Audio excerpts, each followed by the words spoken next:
Now. I'm rolling. It's a little different sitting there. It is a little different, I won't lie. Alright. Are we good to go? We are. Record? Yeah, we are good to go. Yeah? 3, 2. Just hit record. Okay, now we're recording. gonna Just a fun Alright. conversation. go. Alright. Wisdom Keepers with Frank. Take one. Alright, Frank. It's so happy that you're here and doing this. If you just want to say your name, your age, if you don't mind. No, I don't. Occupation, just a little quick overview about you. Yeah, my name's Frank Martino. I'm 65 years young, and I have an air conditioning refrigeration business for 41 years, and I'm a proud father of 2 beautiful children with a wonderful, incredible wife, and we live up in Lighthouse Point, Florida. Excellent. Alright, let's jump into the questions. Alright. So, where did you grow up, and what were some places that you lived or traveled to?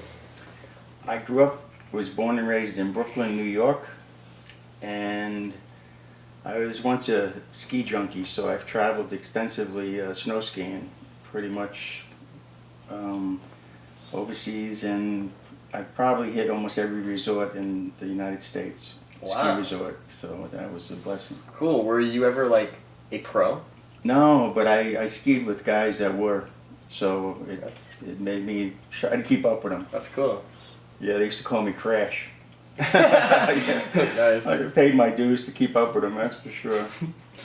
What was one of your favorite places that you ever went to?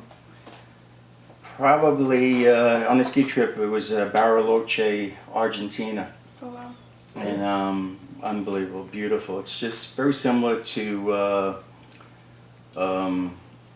like Tahoe in California, same kind of, but the Andes Mountains are spectacular.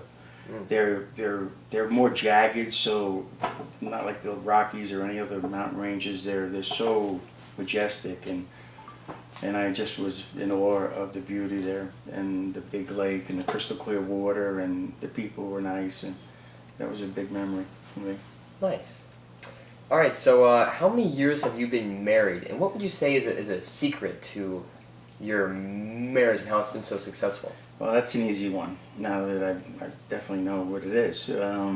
We're going to be celebrating 20 years, May 8th. Nice. That's awesome. And the secret is definitely loving each other through the eyes of Christ. And of course, Scripture tells us that I'm supposed to love my wife as Christ loved the church and gave himself for her. And my wife is to be subservient to me and let me be the leader. And she does a great job at that, and I lead. Awesome. As best I can. What would you say are some characteristics of a good leader, especially in the house and family? Well, no doubt, graceful, grace, a lot of grace, forgiving, and I'm still trying to tone that one in for myself, even in business and as a father. I come from a family where my dad was very hard, and I could never do anything right, kind of thing, and so I've been battling that for a long time. But I know now through my success in my business that you treat your employees with kindness and be graceful, and your lead as an example. Even though you didn't really appreciate that as a kid, do you think that his hardness kind of shaped him to the man that you are? Yes, Danny, that's for sure. If there's one part of my dad that I do appreciate is that he pushed me. Yeah. And my son, probably, I have an 18-year-old son that's working for me in the business now. And he'll probably tell you that also, that my pushing him and holding him accountable and sternness, if you will, has probably kept him more accountable. Yes. All right, well, I'd love to talk about your business a little bit and your entrepreneurship.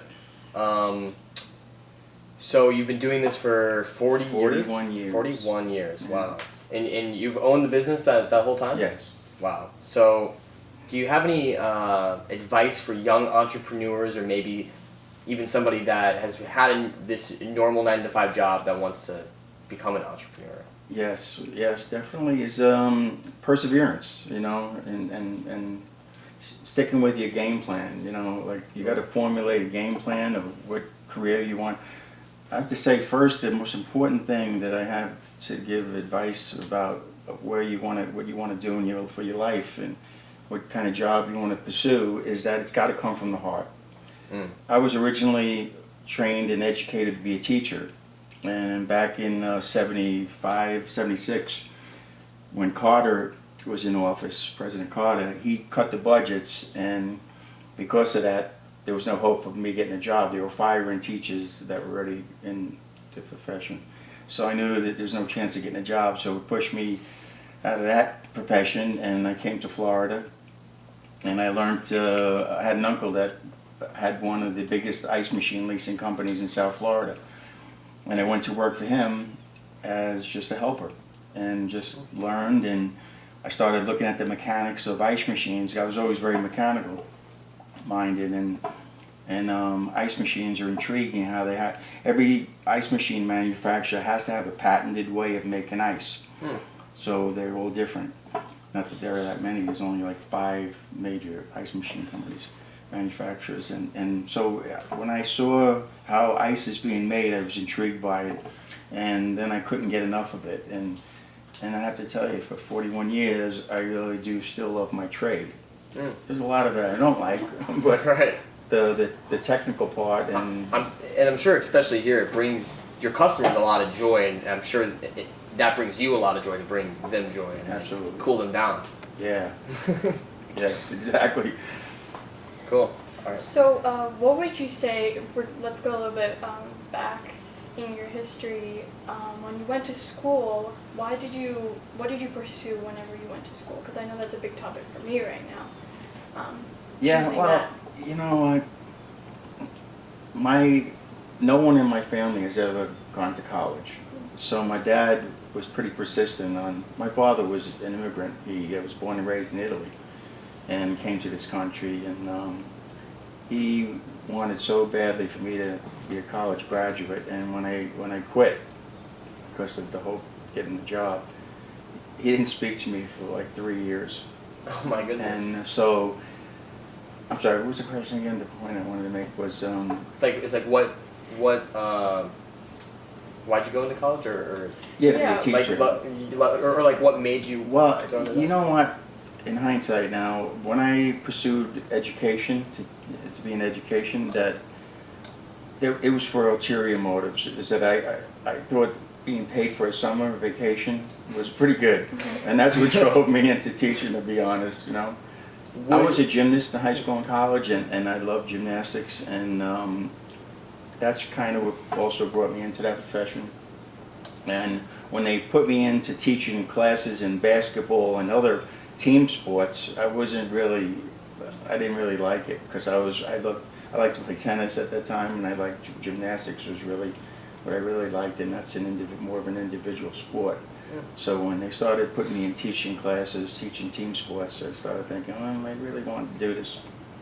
So again, like I say, follow your heart and be really happy and content. Of course, there's going to be some things that you're not going to want to, do in any profession, but Right. the first part of it's got to be there. Do To you- really love what you do. Do you think it's crucial to go to college to be successful? That's a great question, because my son's going through that right now. My son Christian is 18 now, and he's working for me, and he decided that college is not for him. Now he's got a great opportunity to take over a business well established, Right. so he's decided to pursue that. And so, you know what, college isn't for everybody. As long as if you have a hunger and a thirst for knowledge, and of course you can be self-educated, Right. by reading and researching and everything. So it doesn't have to be a degree. Cool. Let's see. All right. This is a great one. Oh, okay. So, what keeps you motivated? Well, definitely in my life right now, I'm motivated to do and work Your wife. to Wait, pause, Yeah. pause that answer, Frank, someone's coming in. Pause course. the timer. Oh my gosh. And He needs to come inside. So Don't come inside. Shiloh, you need to stop. Oh no. I Okay, can hear it. what is he Do Do doing? what? Playing with the things, tapping your foot. I'm not tapping my foot. Okay. Remember what Okay, we said? fine. You just say, God, that's it. You don't argue, you just say, God, this is Go. your team Let's helping go. you. so what keeps you motivated? Well, definitely what keeps you motivated is to do the work of the Lord, and be the best father, best husband, best employer, and do it all unto Him, and try to make a difference in the kingdom. That's definitely my top priority for me and everything. That's awesome, and I'm sure that is exactly why you're as successful as you Yes, God has definitely blessed me in my business and other things. Because the scripture, one of the scriptures, seek you first the kingdom of God and His righteousness, and all other things shall be given unto you. That's definitely right there. That's the top priority. That's great. So what was the moment that you found God in your life? I had a guy that was working for me who led me to the Lord, and he was an incredible Christian. He still is. He's not dead yet. Not gone to be with the Lord. But he was a wonderful witness to me, and I have to tell you, the way it was is that God knew that I needed a strong witness, somebody to be around for more than a quick witness. So He gave me somebody that worked for me, that was around for, all over the place, and he really so.